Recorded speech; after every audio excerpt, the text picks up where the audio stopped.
Between the two of them, the inside of Coates, Barker gets too heavily involved. And that's Whitehead and Coates.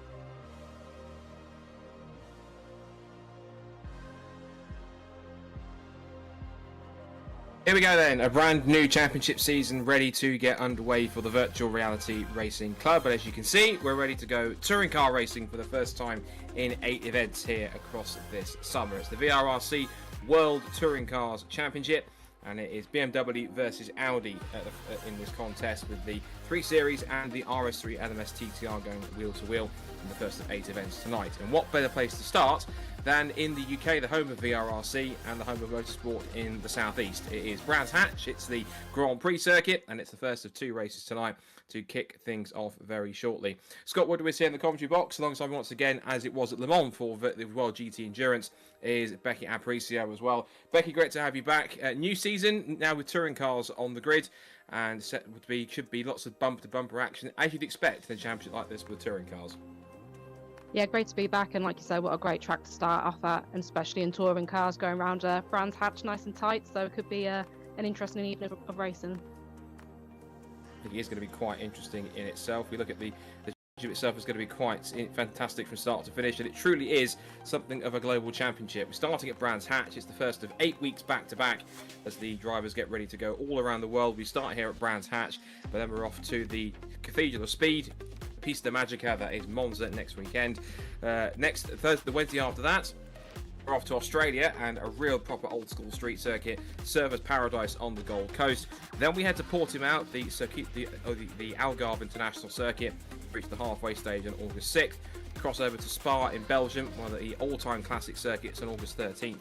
Then we go to South America and the Interlagos circuit, which is between 2 lakes. It's Sao Paulo in Brazil on August 20th. Then the penultimate meeting will be at one of the other great circuits, albeit the GP layout, not the Nordschleife. It is the Nürburgring Grand Prix circuit. And we finish on September the 3rd as we come to the close of summer with Suzuka in Japan, another all-time great circuit. So 8 events, essentially 16 races in all, 2 different specs of car, the BMW 330 NGTC touring car and the Audi RS3 LMS TCR car, balanced against each other to make things equal as possible.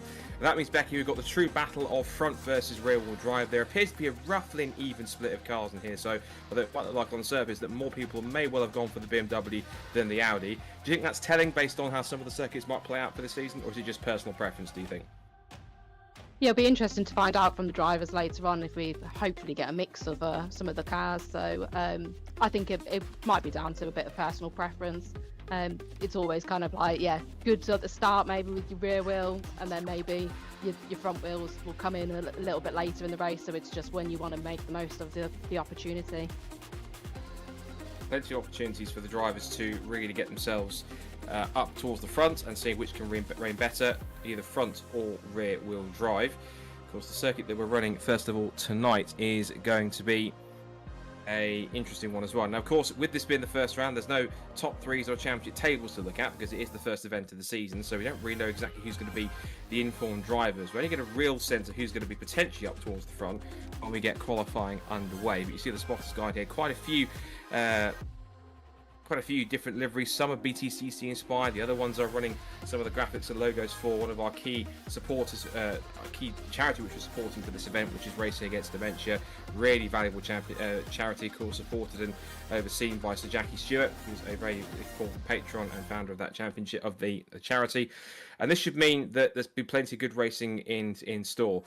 With Brands Hatch coming up as the first event, Becky, do you think they're going to want to try and get themselves steadily off the ground and just get themselves some good points? Or do you think it's going to be typical touring car action bumper to bumper all the way. Hopefully it's part of the latter, but some of these drivers will want to try and get themselves off the board and actually get themselves with a good few points to start the season. I think it's going to be, again, foot down, see what you can make of it. I don't think anybody's going to hold back too much. I don't think these guys ever really do they? So, yeah, I think it will be interesting to see who comes out on top out of the first corner, and yeah, where it goes from there. A few drivers in this one that we knew from the World GT Challenge that are making their way. You've got the likes of Andy Carroll and Cat Potter as well. Cat and Thomas. Apparently Thomas is racing in this championship, but he does have one of his standing drivers for this event, Caden, which means he will race in car number 38 on Tom's behalf, but he'll score half points as a result. Jack Smith, who's one of the unstoppable drivers in the World GT Challenge, he's in car 15. We've also got the likes of Jay Warren, Kenny Press, Lee Piercy in there as well, Oliver Gibson, Rich Hayden, of course, the man behind VRRC, also getting behind the wheel. You can't miss number 50 with the Racing Against Dementia logos on the side. The likes of Sam Walton, Scott Bugner as well. Lots of familiar faces, some new ones here joining in for this Touring Car Championship. So lots of familiar and new faces in here too, Becky. This could be quite interesting to see how the new faces get on against some of the established challengers and how they handle switching from a GT car through to a touring car. Oh, definitely, and I think it'll be interesting to see the ones that have raced against each other in a previous series, to see if they've learnt kind of where to pick them off, or if they're going to continue trying to have the same sort of battles like we saw in the World Endurance. It's going to be fascinating, particularly with how they pick this up. Of course, the differences with the front-wheel drive Audis and the rear-wheel drive BMWs. There'll be some circuits where it might favour the BMW, others at the Audis might be more particularly in the mix and towards the front. It looks like if you actually look at through the run of cars, the majority of drivers seem to have picked the BMW, but of course there are kind of a handful of Audis in there to try and challenge. Hopefully it will come good for them going forwards.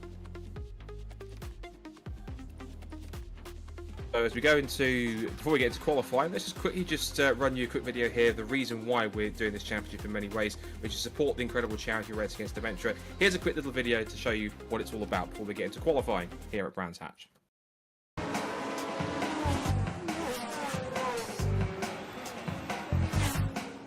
I've had a lot of challenges in my life. We went through some tough times. We lost a lot of friends. And Helen was always there, supporting me through everything. She was razor sharp, brilliant with that stopwatch. Today, we're facing a new challenge. Helen has been diagnosed with a terrible disease. Dementia is nothing less than a worldwide epidemic.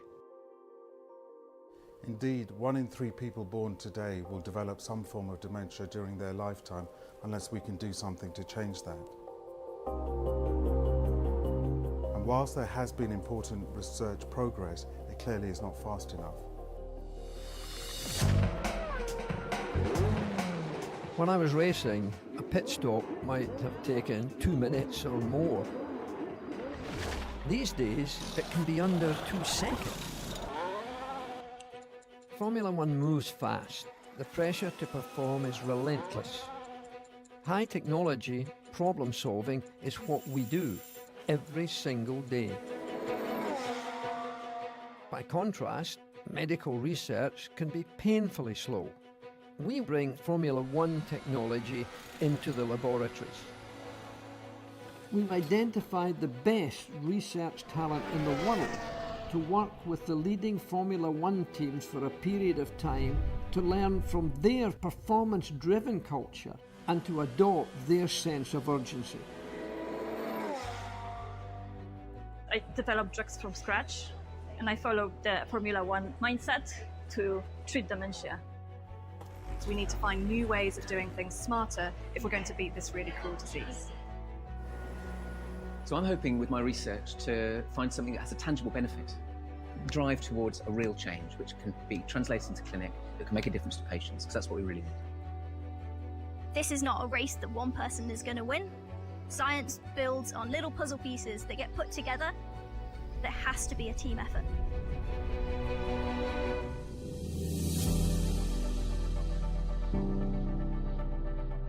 I'm working to beat dementia faster. I'm working to beat dementia faster. I'm working to beat dementia faster. Let's beat dementia together.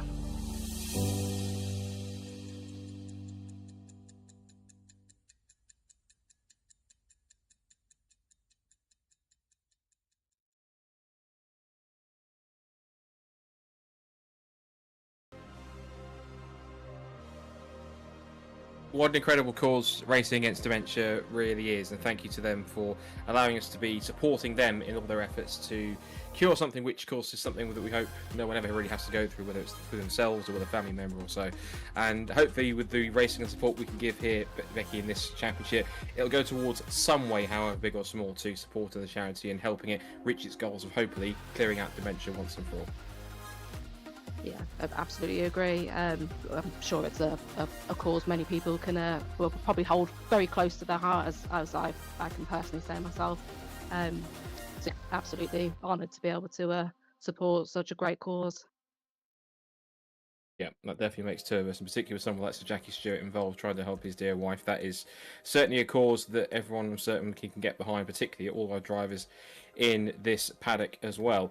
With the opening round of the season, as I mentioned, taking place here at one of the finest circuits that you can find anywhere in not just UK motorsport, but at least in Europe as well. The Brands Hatch Indy Circuit, nestled in Kent, 2.4 miles or 3.9 kilometres. Plenty of great memories and moments have happened here, particularly as well in touring cars, and it's where our drivers will be here as well. Of course, we did have the World GT drivers competing here just several weeks ago as well. In the car, it's quite a unique challenge in itself, Becky. What do you think are going to be the key elements here to getting a good run in this championship for the World Touring Cars as we move forward to qualifying very shortly? I don't want to be a bit doom and gloom, but it's probably going to be trying to keep it clean. Some tight tracks coming up, especially, and the first one to go into.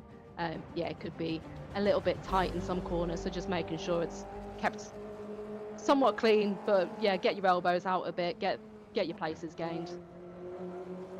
Now on board with Jack Smith in the BMW, taking us for a tour of the Brands Hatch Indy Circuit, just swinging through Paddock Hill Bend, and then as he heads up towards Drury, starts to veer off the corner a little bit as he turns his way through 180 degrees, grabs third gear on the exit, using the curb on the outside, and then you sort of straighten it up and turn left onto one of the circuits. You've got to be very careful in real life. You don't extend the track limits too much, because there are pressure sensors on the outside which can send a pit trap to race control. Do that too many times and you'll cop yourself a penalty.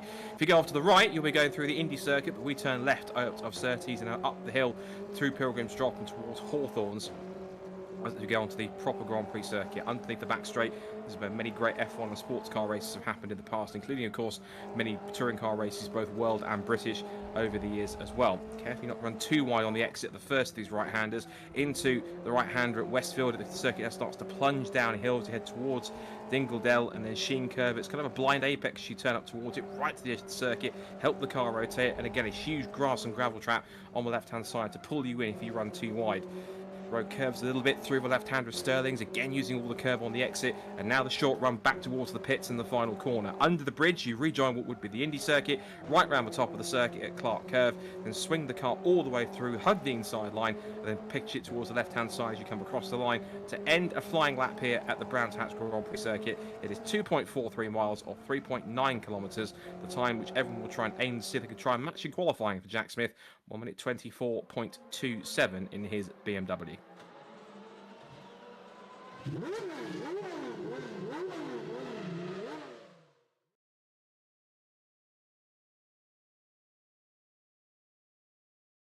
So here we are then, straight into qualifying for the first race of the season. And again, this is going to be all key, trying to get track position, trying to clean lap in and to get an all-important track position, because overtaking around the circuit, Becky, it's not necessarily a narrow circuit in most cases, but overtaking can still be quite tricky here. There are plenty of overtaking spots, but it's really a circuit where momentum is everything, and setting a pass up is absolutely crucial to try and make it happen, because if you put yourself on one false wrong move, one part of the set course too wide or too wide or too early at some points, it can just compromise your line for the next corner and lose you time, particularly if you're in a battle for position. Yeah, picking your time and maybe being a little bit patient and not. So we've had someone spin. I'm not too sure who that was. But you know, picking your moments of when to go for your overtakes. We have got a couple of straights that I've always primed for it, but it's whether people want to go late on brakes and go for a late lunge here and there. So it'll be interesting to see what people's strategies are. The spinner was our replacement driver for Thomas Potter, I think. He was car number 38. That was Caden. I think we've had an off for Catherine Potter as well, just heading towards Stirling's according to our map as well. But looking at the time so far in the qualifying session, with around about under 4.5 minutes to go, there's the man who set the hot lap in our video there, and also the man who was the dominator in the World GT Challenge, which is Jack Smith. He is currently fastest as he makes his way through Stirling's now to end another qualifying lap. Scott Bugner is best of the Audis, now second fastest, so he'll line up provisionally on the front row. Oliver Gibson is currently third fastest, and he is about roughly 2/10 off pole position. The gap at the front is quite close between Smith and Bugner. There is only about 1/10 of a second in it, with a 1:26.940 for Jack Smith. He's just set the fastest final sector of anybody on that last lap, but it's the sectors off in 1 and 2 that saw him just a fraction away from his best time. So he is lapping and currently on pole position pace at this point.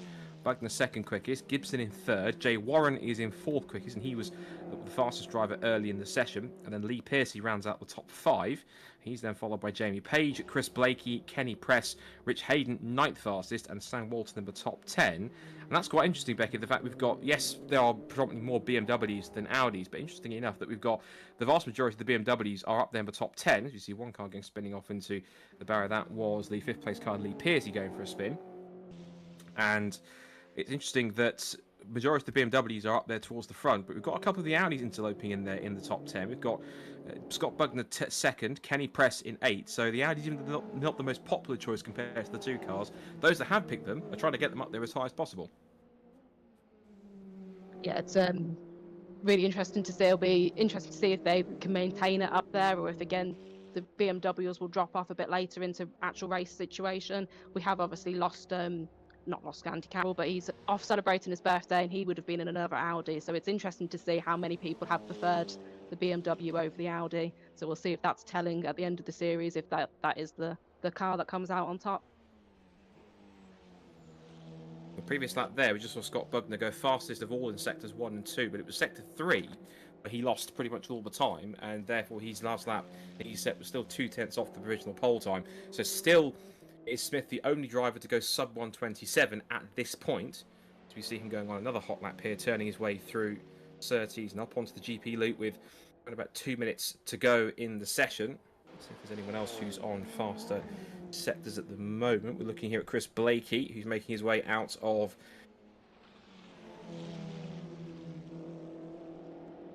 it in 7th. And we're now just waiting for the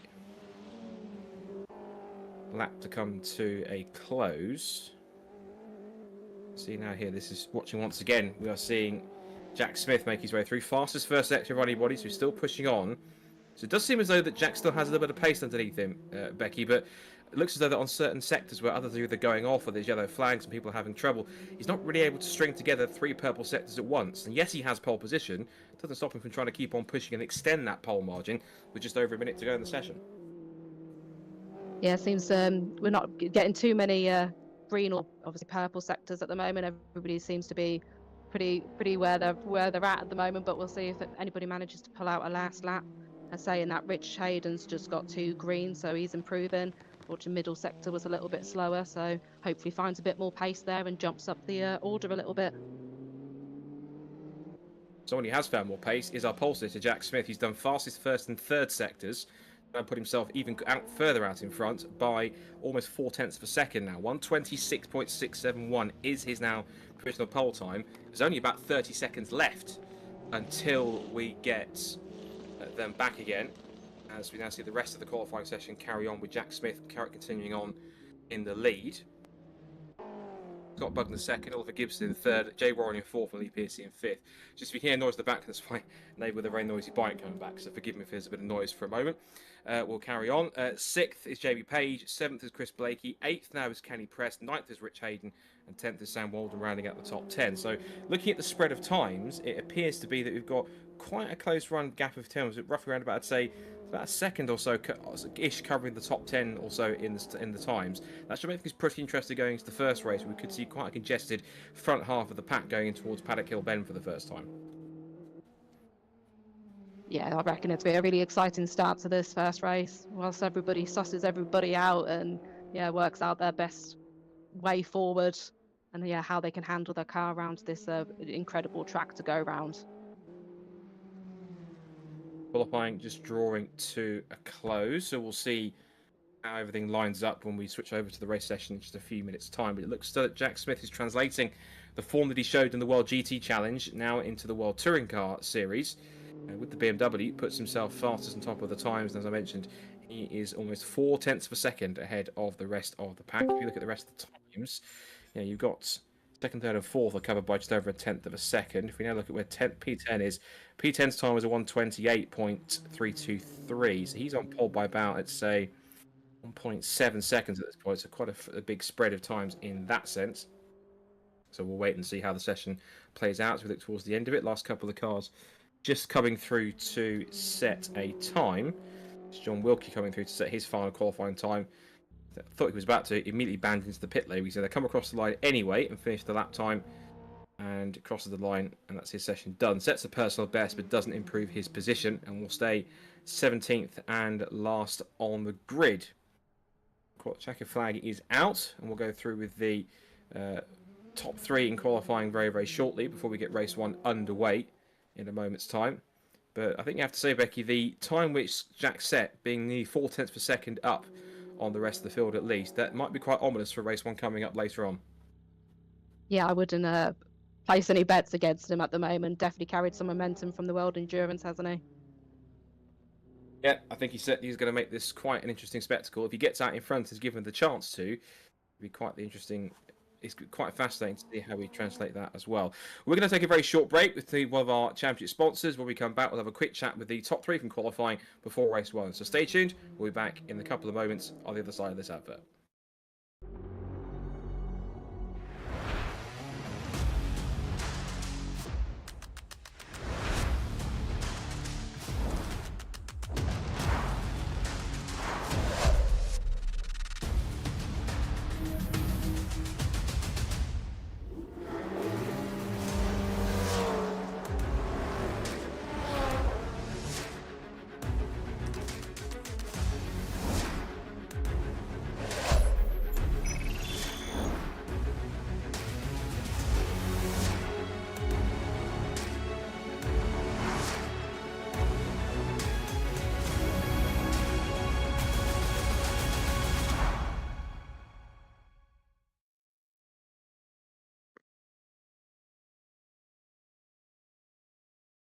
So, before we get racing back and underway for the first time in the VRRC World Touring Car Series, we'll be able to have a chat to our top three from the first qualifying session of the season here at Brands Hatch. And relatively competitive qualifying session, which sees third place go to Oliver Gibson. So we'll sit there with him first. Oliver, excellent result, putting you third in the grid for the first race. You're about half a second off of pole position. But just talk me through how the session was and how you think that set you up for race one coming up in a few moments. Yeah, it was a bit of a rubbish quali for myself. Obviously, third is good, but definitely had way more time, and I just couldn't find a decent gap in the traffic, and then B, just I couldn't put it together when it mattered. So a little bit disappointed with that, but third is decent. Obviously, there's an Audi in front, so fingers crossed with the rear wheel drive able to blast past Scott on the start. But yeah, we'll see. Scott's very fast as well, so keeping him behind if I do get in front of him at the start is going to be interesting. But yeah, when I saw Jack do the 26.6, I was like, right, well, there goes my chance at pole. But yeah, I wasn't going to get it anyway because just a bit rubbish from me. But hopefully I can improve on that for race one. So you're one of several drivers that have picked the BMW over the Audi. Of course, these cars have been balanced as much as they can to make them as even as possible. Any particular preference on the BMW? Was it just the rear-wheel drive, or was it familiarity on other series? What was the reason for picking the BMW?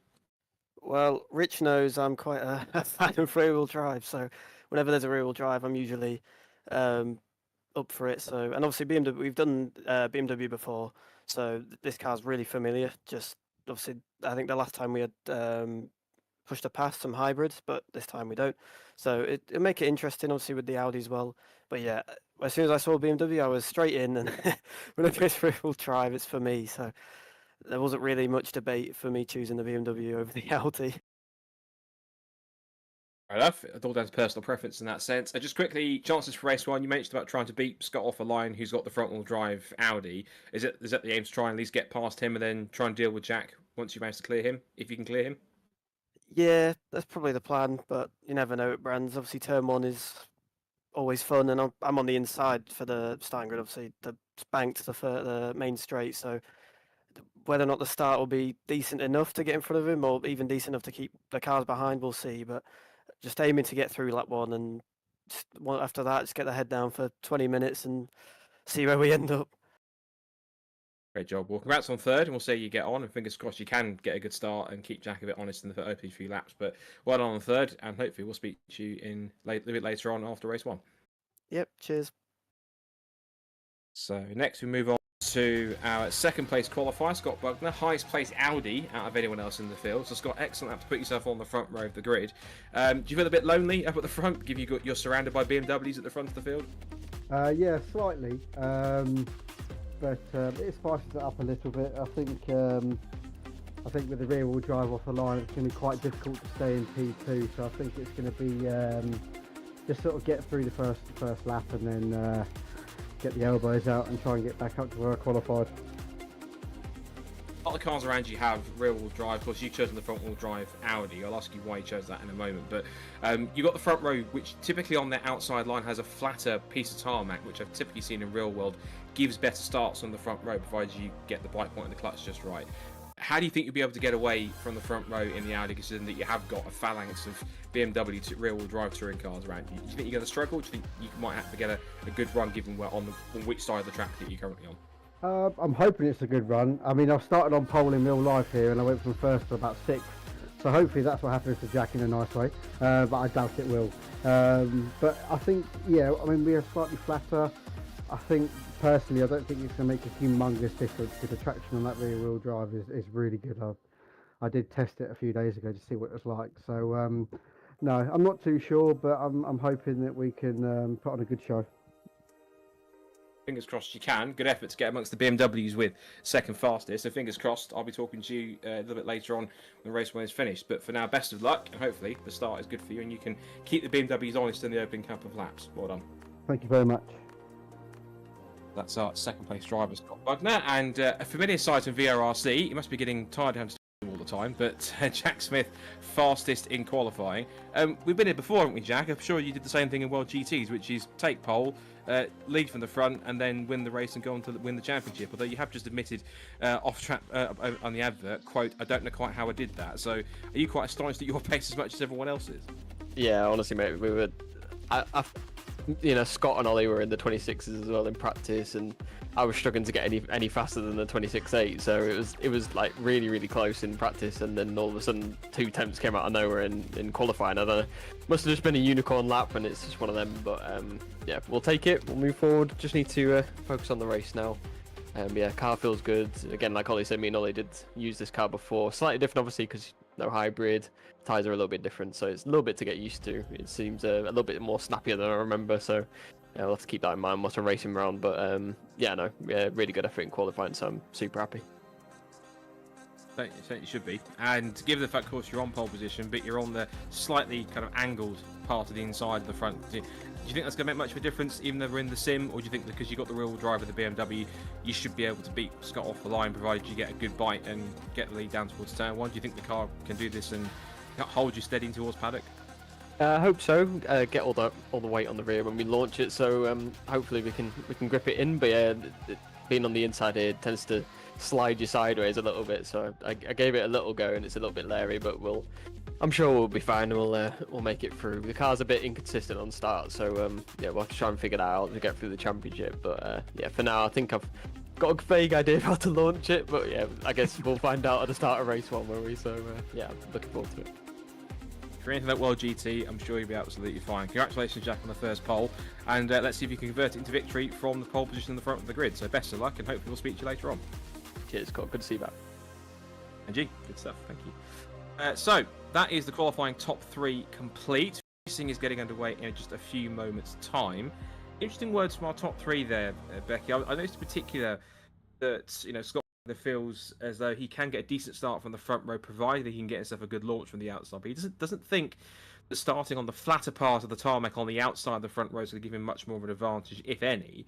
So how intriguing is that going to be on a front-wheel drive car when he's got about 7 different BMWs around him on the front of the grid? How tricky is that going to be for him to get the car cleanly off the line, even though he's on the flatter part of the tarmac on the left-hand side? Yeah, it's going to be tricky, but like it says, he's got other Beamers behind him, so he's same sort of benefit there on a flatter bit of track. So yeah, it'd be interesting to see if he manages to at least hold position and keep a few BMWs behind him and maybe go for an attack on Jack at some point when he's got a bit more grip on his front tyres. But yeah, time will only tell. Certainly will. There is 21 minutes of racing coming up for our first race of the season in this VRRC World Touring Car Championship. It is BMW versus Audi, not just in the championship in terms of manufacturers, but also on the front row of the grid. And Jack Smith, who is fresh off of winning the World GT Challenge, now wants to try and apply his craft in the touring cars and see if he can have just as much success. It's Smith and Bugden on the front row of the grid. It is Gibson and Warren on row 2, Piercy and Page on row 3, Blakey and Press on row 4, from Rich Hayden and Sam Walton in the top 10, and Dickerson, Smith, Jones, Potter. Thomas Potter's car been driven by his friend Caden, so he'll be starting 15th, scoring half points.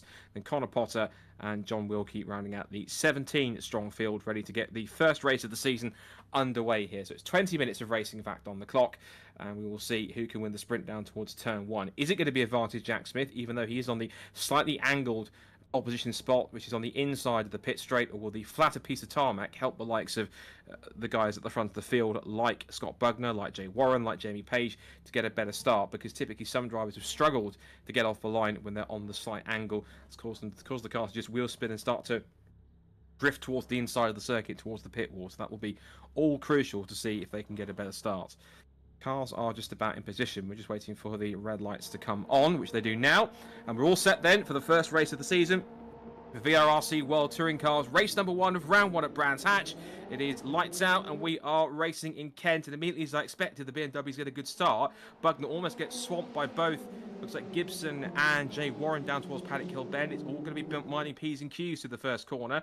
They all appear to have got through, fingers crossed, cleanly and tidily. That's what we like to see. Up towards the top of the circuit at Druids. Bugner trying to hold it out around the outside to defend second place from Gibson, but he has lost that down to third. There's a change on for sixth. Looks like that was Chris Blakey looking up the inside of Jamie Page, of Jake Warren, I think, who's down to 5th position as they come across the timing beam. And the timing screen changes order. It is now, once again, Smith versus Gibson, then Bugner, Pierce and Warren. That's the top 5 with Chris Blakey in 6th position. But out through Surtees, down the back straight through Pilgrim's Drop for the first time. And surprisingly, I have my fingers crossed, Becky, but they've all got through the first few corners. I still say my fingers crossed, clean and tidily on this opening lap. Yeah, it's been a very, very good, clean start to the I must admit, I probably wasn't expecting that. But yeah, lovely to see. Beautiful race in there. It's good to see Scott still keeping up with the 2 BMWs in front of him as well. It's not letting them pull off into the distance too much. Yeah, clean start from Scott Bugner to keep the top 2 BMWs in check at the moment as they turn their way out through Clark Curve for the first time at racing speeds and back onto the Raven Straight. And it's going to be Jack Smith in his almost his customary lead position that heads the pack across the line to lead lap number 1, and he leads by, what's the gap as he comes across the line? Roughly round about, I'd say, 9/10 of a second or so as they come down through Paddock Hill Bend for the second time. It is Gibson in 2nd place, Bugner in 3rd, Piercy 4th, Warren 5th, then Blakey, Rich Hayden up to 7th, up 2 spots from where he started, then Jamie Page, Kenny Press, who's down 1 place after he started 8th, and Nathan Richard Smith in the BMW is in 10th position. The only other Audis in the field we have, there's just one more, and that is Jack Dickerson. He's down in 12th position as they turn out of the left-hander at Surtees, back up the straight. And if anything here, as you can clearly see here, Bugner's got the run on Gibson. He's in the tow. I was about to say that he hasn't let Gibson get away. Not just that, he's alongside him here for 2nd place. Breaks that a little bit later. The front wheel drive will have a bit better turn in, but he'll understeer wide on the exit. But Bugner back to his front row spot back here. Clean move through Hawthorne's Bend, back to 2nd place. Now the question's got to be, now he's in front of Gibson, is he going to sit there and possibly hold him up? Not intentionally, of course. Or is he going to have the pace possibly to start going after Jack here and give him some trouble out in front? Yeah, as long as he doesn't pay too much attention to his mirrors and just focuses forwards, there's every chance he could go and pressure Jack a little bit.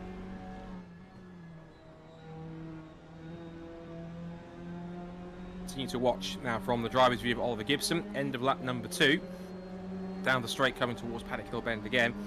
Across the line they go. Bugner trying to close that gap in to Smith across the line. They turn in. Now, the kind of characteristics of both of these cars, typically front-wheel drive cars will have a much better turn-in, start to understeer on as they go through the corner and up through corner exit, whereas the BMWs being rear-wheel drive, they might push initially, but they'll be better on corner exits. They can rotate the car much easier. I think that's what Rich Hayden was going for there, as he's now battling for 7th position up the inside to try and take the place from what was he was in fact. I think there's a bit of contact of 2 cars spinning in tandem. That was Jamie Page and Rich Hayden. They both get going once again. But, it was clean for about 2.5 laps, Becky, but unfortunately the first incident of the race has befallen 2 drivers that were battling for position. And there was a bit of hip and shoulder going into Druids then initially, but I don't think that was what initially caused that incident. Just 2 cars that seemed going for the same piece of tarmac and just happened to find themselves spinning at the same time.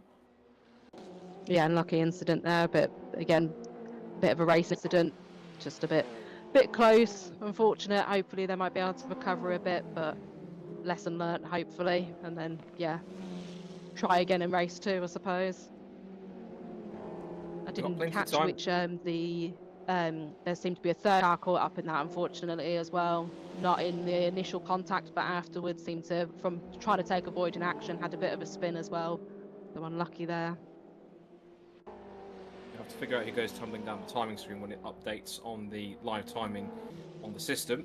Across the line they go to end another lap. This is the fight that's going on for 5th position, or 4th in fact, because you've got Lee Piercy, and you just put behind the Laser Tools liveried BMW, which is currently sitting in 5th place, but under attack. That's Jay Warren under threat from Chris Blakey. Blakey shows his nose up the inside. Druids, as you see there, just running a little wide, was the BMW of Warren, and again holds the place. So Blakey was quite keen to get himself back up the inside to pick up a top 5 position. But if these two keep on scrapping, it might well start to play into Lee Piercy's hands to pull away and hold the position in 4th as we go past the first quarter distance in this race, in this first VRRC World Touring Car Championship race. And so far, it seems as though the gap is extending itself for Jack Smith out in front. His lead gap at the moment is around about... His gap at the moment, he's round about roughly 1.7 seconds out in front according to the timing screen. So not wasting any time, Becky. Already he's out in front by about nearly 3 laps, 1.7 seconds extended. That's about roughly 0.6 per lap so far. But it looks as though the Bugner has got a bit of clear air, not getting caught up in any turbulence from the car in front. He's trying to pull away from Gibson in 2nd place and catch up after Jack Smith if he can. That's all going to be about looking forwards rather than backwards and using that mostly clear track in front to start putting in some quick laps and try and reel him in to get a little bit quicker and possibly close the gap down. Yeah, Jack will be grateful for the ongoing battle with these two. It's keeping them off his car and off his back so he can just get his head down and keep going forward, but it's getting very close now coming out of Druids. He's looking pretty close. You can see that Gibson just keeping Bugner honest as they turn him through Graham Hill Bend. Got to be careful they don't track extend too much, because this is in real life, as I mentioned in the run through the hot lap, there are pressure pads that run not just on the exit of Paddock Hill Bend, but on the exit of Graham Hill Bend as well.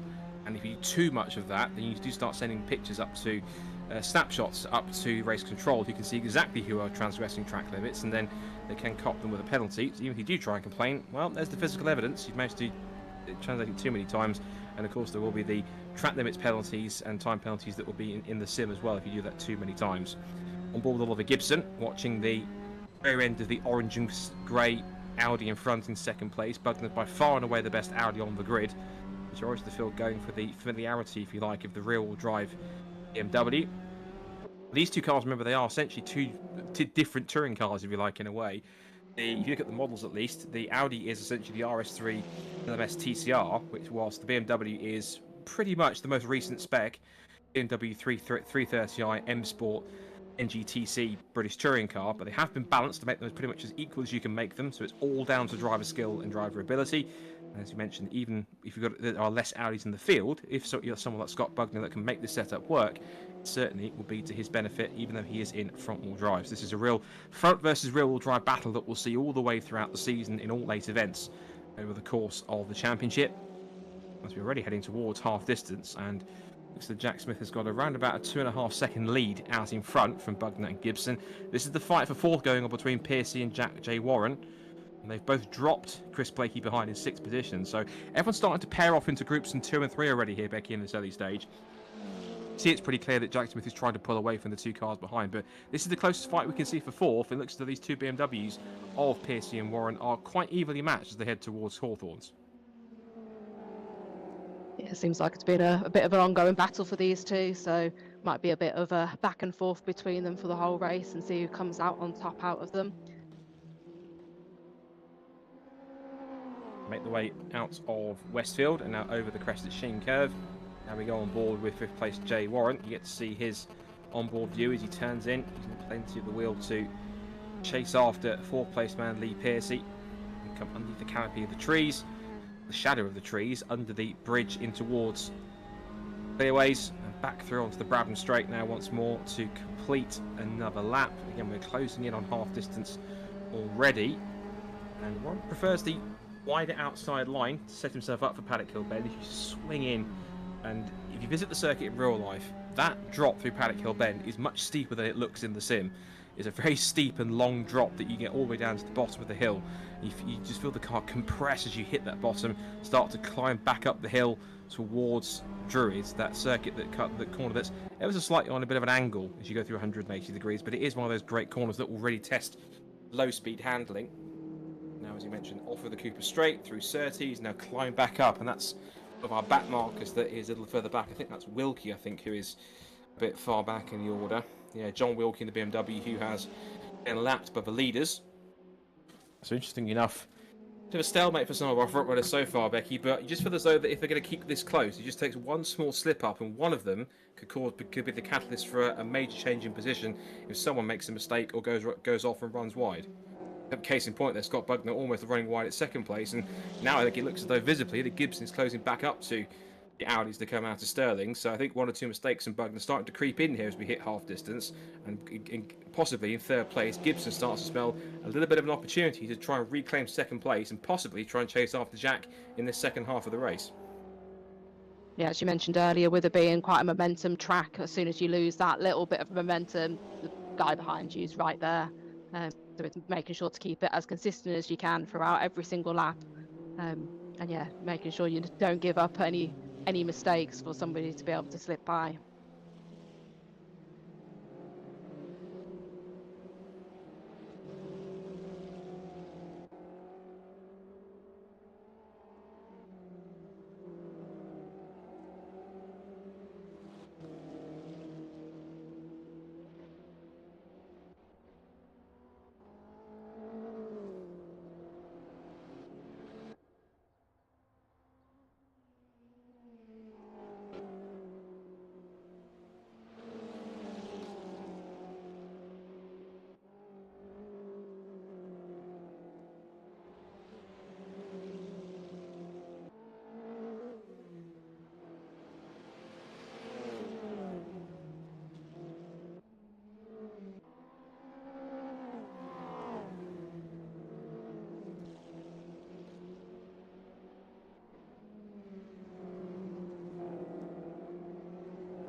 It's going to be key to see. Helps to get my microphone back on. So microphone back on. Just saying that the battle that was going on for the lead, Gibson and Bugner were keeping quite close in the battle for 2nd place, but it is now looking at the fight for 4th between Piercy and Warren. It looks as though I think, Becky, that Warren's possibly either just used his tyres a little too much, just sitting back and biding his time and letting Piercy control the pace a little bit. They've got a good gap to Chris Blakey behind in 6th, but it just seems as though that possibly Piercy's got a little bit better measure here, or that Jay's just biding his time, keeping his tyres in a good position, and maybe thinking about making an attack in a couple of laps' time and not pushing too hard, so he's in a better position come next few minutes towards the end of the race. Yeah, sometimes it's good to just sit back and see what the car ahead's doing to work out when you're going to make your move, instead of rushing too soon into it and making a mistake and causing yourself to lose that kind of distance between you to go for another stab at it. So Yeah, it'll be interesting to see if it is going to be more closer to the end, try to get that overtake and then secure that position with not many laps to go. It looks like the gap is coming back towards it as you were talking there, because Piercy made 1 or 2 little wide trips on the grass on the edge of the circuit, which has helped Warren come back into contention on this lap. So he is a little bit closer than he was several corners earlier on this lap. I wonder if that's just him just sitting back, letting his tyres cool off a tiny bit and just getting close and kind of just letting Piercy worry about setting the pace and not making any mistakes, and Warren just watching and following. There is a debate between some drivers as to whether you prefer being the chaser or the one that's being chased, or as I say, being the hunter or the hunted.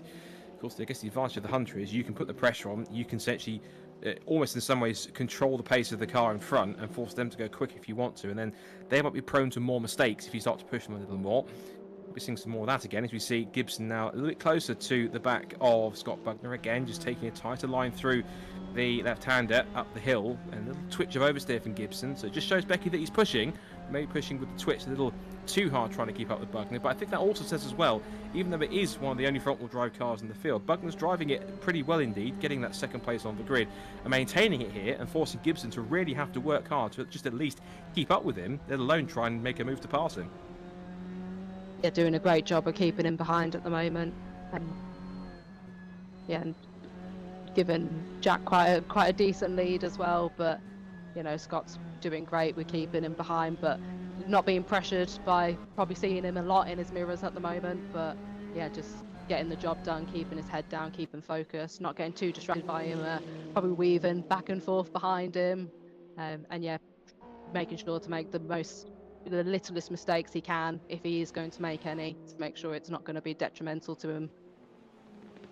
Yeah, this is going to be key, particularly with Bugner trying to keep his eyes forward and not get too distracted, just drive his line, but he'll have to start looking at his mirrors and see where Gibson is, and he's there looking to the inside line.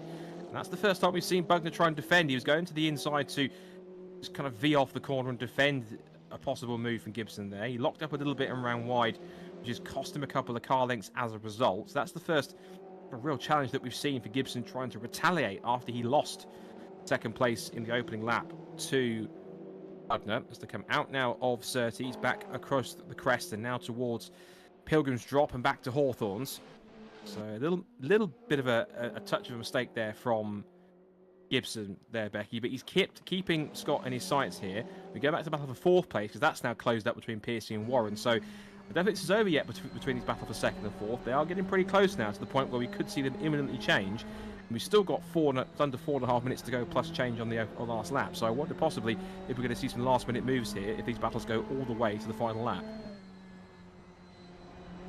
Yeah, I'm sure I've said it before in one of our last races together. It's not over until it's over, and you've got to get over that line in that position. So every corner counts. Looking at from the rear wing here of Lee Piercy, watching back Jane Warren, who is pretty much in lockstep with his fellow BMW driver all the way through Clearways, through Clark Curve, now back down the pit straight. They swing back to the outside of the circuit. Very bumpy entry towards Paddock Hill Bend. They plunge downhill through this right-hander.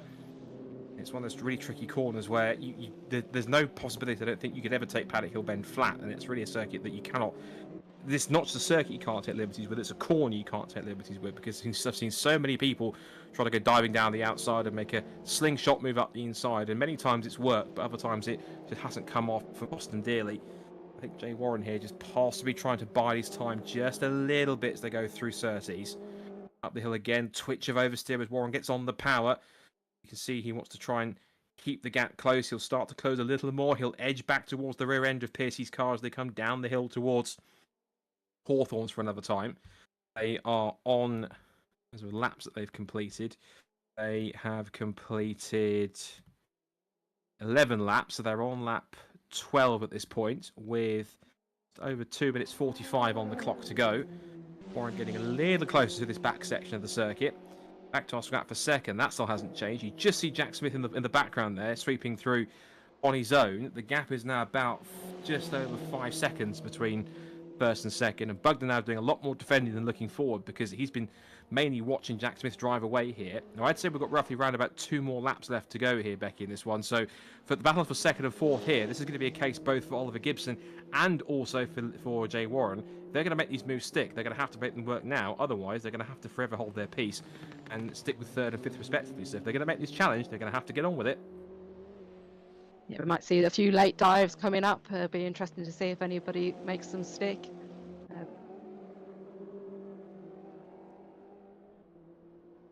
Back down the Again, short it straight. gets to a point towards the end of it when you start getting a little bit frustrated and thinking, right, I've got to, again, like you say, it's now or never, isn't it? So do you do that more of a desperate move, or do you try to keep it calm and cool and make a move that sticks and doesn't cause any harm to anybody else?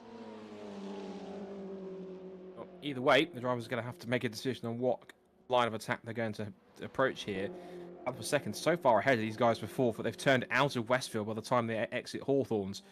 There's a big gap here between these two groups, which have been battling amongst each other, but it is that faster pace of Bugner versus Gibson that's holding on, and Gibson is now going on the attack keeper onto the outside line to try and hold the place for third position. Now down under the bridge towards clearways now on the end of the penultimate lap, and Gibson now as close as he's ever been as they turn out through right-hander out of Clark Curve and onto the pit straight. He's right under the rear wing of the Audi as we come onto the pit straight. Jack Smith will have started the last lap of the race, so this is one more time around the Brands Hatch Indy circuit. It's now or never, and I thought for a moment there that Gibson was going to go for an undercut here through Paddock Hill Bend, but he's right on the rear bumper of the Audi, looks to the outside. For the first time in a while, Bugner's had to go really defensive on the inside line through Druids, but shows him the edge of the road, gives him enough room for the inside, though. This is critical. On the inside for the next hand, there was a left-handed corner. That was really smart driving from Gibson, pulled himself fully alongside at Druids, got himself the inside line for the next corner, which was a left-hander, and Gibson, I'll tentatively say, is almost completing second position. Looks like Bugner's got him back and closes the door, so really close stuff in between the two of them, and that was an important retaliation for Bugner. He lost the place, Becky, exiting Graham Hill Bend, managed to stay close and get the undercut switch back in through Surtees, back into second place like it never even happened. Yeah, lovely done there. Some good defensive moves there from Bugner, and then obviously to go on the offensive afterwards, after in that position, to get that back as we join Jack as he is not start off crossing the finish line. Certainly isn't. This has been a bit of a deja vu from his World GT exploits, but he's managed to translate his ability to drive a Ferrari 296 GT3 into a BMW 330 touring car. He will head out of the final corner. We've said this plenty of times in VRRC, and we're going to say it again unapologetically. Jack Smith once again dominates in the race and takes the first victory of the season in the VRRC World Touring Car Series. Even though it was a last lap challenge, it will be second place to the line for Scott Bugner, and third place will go to Oliver Gibson, and also the last lap battle between Warren and Piercy goes Piercy's way. He picks up fourth and a final top five for Jay Warren. Seventh place will go to Kenny Press. So he was ninth at one point, but made up 2 spots to finish the first race in seventh. And the rest of the field goes pouring through. It will be in 8th place for Sam Walton, 9th for Jack Dickerson, and the 3rd of the Audi. So all 3 Audis made the top 10 in the end. And then 10th place for Rich Jones, which is quite an important result for them. The rest of the pack comes tearing through, but in the end the winning margin appears to be around about 5 seconds or so out in front for Jack Smith. And I have to say, Becky, given his previous pace in other series, particularly the World GT Challenge that we saw several weeks ago, slightly unsurprising to see Jack at the top of the times and top of the field, but some good battles for second and fourth, particularly that scrap for second late on the last lap, which I think Gibson at one point must have thought he might have well had in the bag. Yeah, unlucky there for Gibson. I think, like you say, it was like probably, yeah, great, done the move, got it done. But unfortunately, yeah, Bugner came back. So very good race between the pair of them. And like you say, Jack was just off in the distance. Quite a large margin there. So we'll see if anybody can challenge him in the next race. I'll be coming up in a short while. So the last few cars are coming across the line to take the flag. And it's a victory once again for Jack Smith and VRRC. He kicks off his account in the World Touring Car Championship with an excellent win from Lights to Flag from pole position. That's very much a typical Jack Smith-esque performance. Wait for the last couple of cars to come across the line. Everyone has crossed the line here, so I think we're going to go for a short break from one of our sponsors. Once that's done, we'll come back the other side to have a chat with our first top 3 of the season from race 1 in VRRC World Touring Cars. Stay tuned. We'll be back on the other side of this break.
So, race 1 complete of the new season for the VRRC World Touring Car Championship, and some things, even though some things change, particularly the cars on the calendar, some things typically stay the same, but we'll get to that in a short while, because we're going to get to our battle. I characterised the race mostly, which is for second place. The man who had to come up second best in that fight and take third was Oliver Gibson. Oliver, you finished where you started. It looks though closely on the last lap of the race that you might well have got him, but he managed to get you on the undercut back through Surtees. But nonetheless, that was pretty much a really good, for the most part, stalemate between the two of you, but you made your mark on the last lap and gave it a good go to try and get the runner-up spot. Yeah, don't ask me what Scott's car looks like. Jeez, honestly, I could paint his car now, the back of it. Oh, no, it was a good battle, and it was just so close. No matter what I did, it was just the same. So, yeah, but it is what it is. I thought I had him, and I was like, there we go, I've done it. And then up he came, up the inside, off he went, and I was like, well, there it goes. So, but yeah, just any time I thought I gained a bit back, he just pull away again. It was a bit frustrating, but yeah, no, credit to Scott, because he always puts up a fantastic defence. So once again, another one, and I just couldn't break it. So at least he's starting behind me for the second one, so I might not have to worry about that. Of course, that was a battle between you and the rear-wheel drive BMW, and he was in the leading of the front-wheel drive Audis. Were you a bit surprised as to how well the Audi was able to put the fight up, or was it not so much, given the fact that one, Scott's able to pedal it quite quickly, and also two, the cars are relatively evenly matched both front and rear, so it's down to who can get the most out of them. Was it much of a surprise to how much he was able to defend you, or was it not so much? I think, well, considering the Audi, I think I was like, oh, fair enough, but then it's Scott, so I was like, well, there we go, that probably explains it. But yeah, just the Audi, I think, surprised me the most. I mean, to be honest, when I saw most people pick the BMW, I was like, oh, well, surely there's going to be no Audi in the top 10, and there's two of them. So, yeah, but if it was me in the Audi, not a chance. Scott in the Audi is fair enough. I think we actually had all three of them make the top 10 at the end. I think there were 2nd, 7th and 9th, I think, in the end. So good effort by all three of them to get in the top 10 where they were. Of course, with the pass reverse grid, it means that you'll start ahead of him, so that means it's going to be quite crucial. That's going to make the start all important as well, to try and get a good start ahead of him. So crucially, if you can get a good launch and keep yourself in front of Scott, do you reckon you got the defending boots to try and hold him back in race 2? Oh, that's a bit of a tricky one.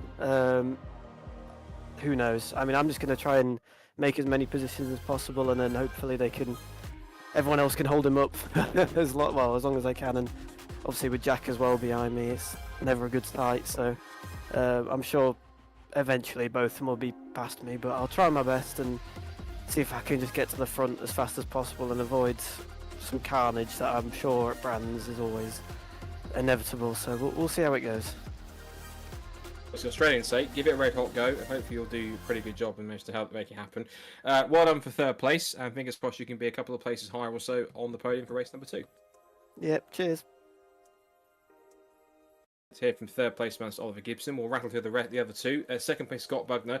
You're on the other side of that battle, of course, having to look in your mirrors most of the time once you made that move on the opening lap. So how much is your eye strained having to look in the rearview mirror rather than looking forwards? Because for most of that, you're probably looking at the front end of a BMW rather than what was that in front of you. Yeah, I think it's just the same as what it is in real life for the British touring cars. I think the front wheel drive is quite good in the first few laps, and it starts to start to wear off a little bit with the tyres, and then the rear wheel drive comes into play. In the last sort of 3 or 4 laps, I could see Ollie just gaining and gaining and gaining and gaining, and then yeah, it was a nice close fight. But yeah, Jack was away, but Ollie's always clean and tidy, and yeah, we had a good race. And this time I come out on top, but it's too close. Let's just talk about that last lap as well. Ollie got a good run on you and managed to make the run around the outside at Druids work for the inside for Grenville Bend technically initially. Just talk us through that sequence of when you had him on the outside for Druids, then you found that you had enough room to get on the inside line. Talk us through that sequence and what was going through your head when that was happening on that last lap battle. Yeah, I mean, I defended going into Druids, and he managed to get round the outside, superior traction, and I was probably a little bit too nice, left him a bit too much on the exit, but he's polite and nice, and I wouldn't have done that. But yeah, I just got a good switchback coming out of Grenville Bend, and somehow got a little bit of traction where I didn't think I had, and just had my nose up the inside and managed to outbrake him into 30s. It certainly worked, so now you've got to deal with him just in front of you on the reverse grid. So are you hopeful you can pull off another lap 1 like you did in race 1 and get in front and hold him back, or do you think it's going to be tougher with more cars ahead on that reverse grid? It's definitely going to be tougher. I think at the minute, I won't be racing Jack and Ollie at the start. I think it's just getting through where we can and picking up a few spots, and then sort of work together until we get to a certain point, and then it will be gloves off. Well, fingers crossed the reverse grid treats you well. You can keep yourself a good line and get yourself a couple of positions before Ollie and Jack have any problems. But well done on the second place. We'll see you go on in race 2. Thank you very much. And just quickly to our race 1 winner, Jack, of course, who once again takes the top step in VRRC. Well, Jack, you didn't know how you managed to get pole position. I guess I have to ask the question, did you have any idea how you managed to win that race from start to finish? Yeah, no, I just got my head down, focused, and yeah, every lap was a quality lap. I just pushed on, and yeah, went really well. A few little moments, towards the end, the tyres got a little bit sketchy. They were getting a bit too hot, and yeah, a few little spins in front of me that I had to sort of like judge where people were going. But yeah, it was a good race. Had a really good start. Saw Ollie coming right at the start of the race. They was closing in a tiny bit in my mirror, and then Scott with a 26.7 out of nowhere, which was a bit mental. I thought he was going to be chasing me down for the whole race, but yeah, no, I don't really know what happened after that lap. He did that one really fast lap and made me sweat a bit, and then yeah, had that battle with Ollie, and I think the battle in made it look like I was a lot faster than I was. But yeah, no, those two guys definitely have the pace to be at the front for sure. So yeah, we'll see how this race goes. It's gonna be really interesting. Got the whole field in front of me, so yeah, this should be good. But now you've got to try and do what you were doing most of the time in the GT race, which is try and get your way through towards the front. But as you've seen in those races, it's not simple to do that, because some drivers who finish behind you might get a good start and cause you a bit of a headache for a lap or two. So this is not going to be an easy feat once again, is it? No, not at all. And I find these races way more fun. It's just a good laugh, like racing against these guys. They're really good racers. So yeah, there'll be some really good action for you in this race, I'm sure. It's a 20-minute sprint. The field's not going to be so spread out towards the end of the race. It's going to be a blast. So yeah, really looking forward to it. Just a quick shout out to everyone at the Hop Cavern. Got their logo right on the side of the car this time, so big shout out to them, and shout out to my girlfriend as well, who's watching from home, and then everyone from DK Power as well. I know they're all watching and cheering me on, so yeah, it's always nice to have their support. I'm certain it is, and of course you'll have more to cheer on in a second when you line up for race 2, so we'll let you go, but congratulations on winning first race of the season, and we'll see if you're here again for race number 2 in about roughly 20 minutes time or so. Cheers, Scott.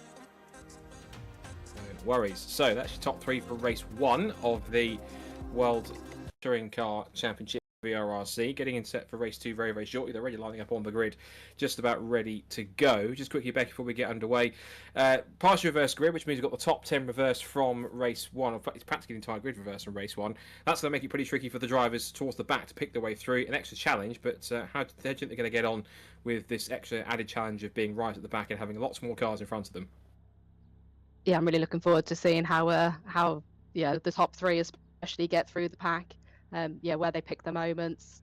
Like they said, there was a few spinners in the last race, so obviously if you've got that happening as well in front of you, managing to judge that well to get through the entire pack will be mighty impressive.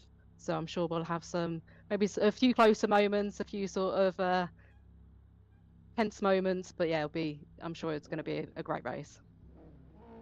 So John Wilkie then will start in pole position as a result of that, with all 3 of the Potter cars, because you've got Connor Potter starting second, Caden who's in Thomas Potter's car third, and Catherine Potter fourth, and the race 1 top 3 from the back. So another 20 minutes. Let's see how the front runners get through from the rear of the field as John Wilkie prepares to lead them away from race 2 of round 1 of the VRRC World Touring Cars. Lights are on. Red lights are out, and we are away in racing. Clean start from Connor Potter. The tricky one there, and there's contact already. There's one car, we're trying to go through the pack, and there's several cars involved. It's a multi-car collision. That was a bit messy, I think, I'm afraid, from the car that started in 5th. I'd hate to point any fingers, but that was really just a bit of a clumsy start, I think, from the man currently in 4th position. That was Jones, in fact, and just lit it up a little bit too much, and he was the one that caused the collision. So we looked on rather dimly, and I think there'll be a few drivers that have got through saying, how on earth did we get up through the order so quickly? Rich Hayden's already up to 3rd. Jones is now holding on to 4th, but he's run wide.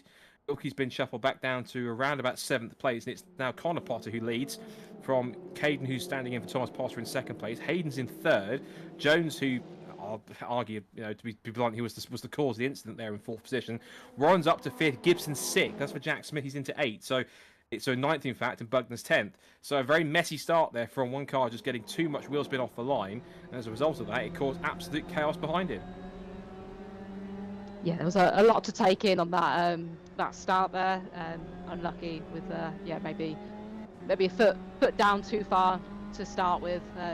Always good to try to ease it in. Easier said than done, because you just want to get going. But hopefully everybody is underway, not any sort of too lasting damage, and they can make the race what they want of it. Yeah, I think that John Jones is going to get more on a slap wrist for that after that incident, but we'll let him carry on and run his race. Up the inside looks, that was Caden trying to get back at Potter, now trying to make it 3 abreast on the inside is Gibson, trying to make it 4 wide there is Warren. The 4 BMWs across the line together. Warren now side by side with Jones. Looks to the outside line, and Jones tries to move across and hold the position. He now moves to the outside to try and hold the place. A couple more cars get a bit wayward as they all fight for track position. Bug now looking up the inside to try and make a move on. This will be Warren for 4th position. Now Gibson's in there as well. In fact, Gibson and Bugner going side by side. I think there is Caden trying to hold on to the place in 3rd on the inside line. You've got to give the room to Gibson, who's just about halfway alongside him. Just behind them two also there is Jack Smith, who's right on the inside line trying to get past the Audi. There will be a gap there. It's 3 abreast in towards 30s. They're all trying to find racing room. But Bugner sticks it round the outside and holds the place. So you can see the faster drivers, Becky, are trying to pick their way through. But there's so much traffic from the cars that would normally be behind them, thanks to this part of the race, that they're all trying to hold on, as that's Rich Hayden pulling off the road for some reason. Either he's letting the faster cars through, or he's got a problem of some kind. That's quite unusual. Yeah, he has pulled over off to the side, unfortunately. So must be some lasting damage for maybe the first, not even first lap. It was the initial start incident that we had. But it'd be interesting to see how the top 3 pick their way through the cars. If one can get ahead of a somewhat back marker before the others, they might get a bit of a gap and be able to get a bit of distance in between the other cars. But it looks like they're all keeping quite close together, trying to follow each other through, let one lead the way and follow shortly behind. So it's Connor Potter that leads the way then. It's Warren in 2nd place. And then this fight for 3rd between the 3 cars that stood on the podium in race 1, but it's kind of a little bit the other way around. It's now Gibson who leads Bugner, who leads the race 1 winner Jack Smith. And I'm a bit surprised slightly he hasn't properly picked his way through, as possible change on for the lead. Warren goes up the inside, catches Potter unawares, and now he's right in the racing line of the 3 cars behind. Bugner looks to the outside to try and make a move. He follows through on the outside of Gibson, and Gibson's now gone to the inside to make the move for 2nd place. Potter tries to come back. will run wide over the curb here and tries to get out of the way of his teammate. And that was Jack Smith getting caught up in top of that. That was the second of those two cars. And Jack Smith just getting away with that, but actually a little bit of a tangle with all cars. I'm presuming that's his teammate, but even so, a bit of a tangle between him, and he's lost momentum, so he's not too far. The top two are not too far away from Warren. Given the fact that Jack's got that pace and he's got just under 16 minutes to go, I think he might well catch these two back up in no time at all. But that was a moment I think the championship leader and race one winner definitely didn't need that early on in the race. Yeah, I think that, like he said in his interview, there was a couple of moments of having to lift for other cars and not knowing where they were going. And again, it's probably not the perfect time in there, having a moment there, not knowing where to go, where to put yourself to make sure you can get out the way of that car and not lose Ollie and Scott up ahead. Across the line to end another lap. And it's still Warren in the lead now with Gibson hunting him down, so it's still BMW's first and second. Ogden in third place in the Audi. Jack Smith trying to close back into these top three after the moment that he had with Connor Potter there, who's still a couple of seconds back in fifth place. Thomas Potter's car, which has Caden at the wheel, is in sixth, and it's Jones in seventh place who's held on. Eighth position at the moment, just further back is Sam Walton. Ninth is Jamie Page, and then Lee Piercy back in 10th place, not making the progress he would have hoped after he finished in the top 10. Here is the next the BMW's coming through. This is 7th place car of Sam Walton as he makes his way up towards Surtees, and here trying to make a move. That is the number 25 BMW, Jamie Page. He's also putting a move on the Thomas Potter car. That's now back down to the base of the top 10. Piercy's now also trying to pick off another position and get closer as the top three start to close up now, and Bugner putting the pressure onto Gibson as they come through Westfield. Now out through the right-hander, down the hill, back up it again towards Sheen Curve once again. Very close between this top three as they wind their way back towards Sterling's, and Jack Smith just edging closer and closer, Becky. So I wonder if he's possibly just trying to recompose himself, hold on to the place, and then just make his way back towards these top three after that mishap. Just bide his time a little bit and try and be in the mix if his tyres are in better condition by the time they get to the second half of the race and be able to move past them and pick them off one by one. Yeah, if I was them, Scott, though, I'd be a little bit cheeky, let them do the hard work and carve their way through the traffic and wait until later in the race to make the move, hopefully on them, keep close to them. Yeah, but like I said, them do the hard work and stress about where they're getting round cars and follow suits. That's the racing driver, and you think about that, Becky. I like it. Good stuff. Excellent. So the drivers make their way out of Graham Hill Bend and back towards Surtees once more. Top four in the picture all together. Still Warren in the Laser Tools liveried BMW. Second place in the kind of more factory liveried BMW West Surrey Racing colours. In second place there is Gibson. Bugner in his typical kind of silver and orange. And then it's the black and yellow BMW in fourth of Smith holding station. So Smith is not cruising up to, he's not charging up to the back of these top three. He's probably just, as I mentioned, biding his time and taking it a little bit steadier, just trying to let these three cars in front fight amongst each other. Back to Sheen Curve again. We're heading towards half distance already. Wide over the curb and over the grass, but I think Gibson here is trying to go on the attack here. And this is a little bit of deja vu from race one, Becky, in that he is chasing a car for position. The only crucial thing is it's not for second place, it's for the lead here. And of course, his car he was battling is right behind him, giving him some pressure. And of course, behind all of them is the man that won race one. So this is quite an interesting dynamic as we head already towards the half distance point in this race between the top four. Top two trying to get away here as third and fourth are just edging backwards, but I reckon these cars might start to come together as the second half of the race plays out in a couple of minutes' time. Yeah, it'd be really interesting to see if Gibson manages to get through. Yeah, driving the same car as Warren ahead of him, so if he knows how to handle it a bit better, we'll see. And then with Jack, I wonder if he's holding back. I know we mentioned in his interviews about his tyres coming up wearing a little bit towards the end of race one, so maybe he is holding something in reserve for later on when everybody else's tyres start degrading a bit more than his, hopefully. Twitch the rear end of the car through Surtees isn't quite going to help Gibson keep his rear tyres in check, but he is pushing as hard as he dares as he turns out through Hawthorns and back towards Westfield once again. Not for all in one shot together. It's roughly around about, I'd say, a second and a half, 2 seconds covering this top four. Out of Westfield through Dingledale and out through Sheen Curve, that very almost blind right hand that just rises as you go over the apex, and then back down towards Sterling's, just slightly banked left hander. Just roll the car in, use the curb on the exit, and away you go. Now there is, in 5th position, Jamie Page, who's silently worked his way up to 5th place. He is currently a few seconds back. Yeah, the gap is he's about 13 seconds off the leaders in front, because they're all together by roughly around about second and a half between them as they come across the line. Rest of the top 10, whilst we continue looking at this lead group, got 6th for Jack Dickerson, 7th for Caden, who's in Thomas Potter's car, 8th for Connor Potter, who started on pole, Kenny Press in 9th, and Lee Piercy in the top 10. This is the fight we need to focus on. Everyone's just spread eagling out a little bit between these top 4. And if anything, Becky, I'd say they're starting to form a little bit of a stalemate here. They're all evenly matched and evenly spread out amongst each other.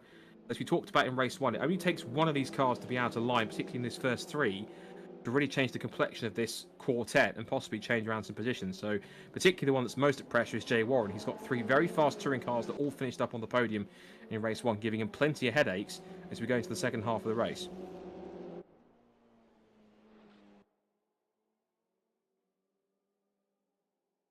Yeah, with how deliberate it is with keeping in your kind of line, just holding fire a bit, or if it is a case of just not being able to get past at the moment, not having the momentum, not having the speed to manage to catch anybody out at the moment. It seems when you go on the onboards though, a lot of mirrors seem to be full of the car behind other drivers. So yeah, again, it's keeping your focus, not getting too distracted, and making sure you either more challenging for the ones in between, I'd say, with obviously thinking, well, am I attacking, am I defending? So it's be interesting to see how that plays out. It does seem like they are just settled nicely. So I've just jinxed that as Gibson looks like he's getting a bit closer. He is edging slightly closer. You're absolutely right, Becky. That gap has come down.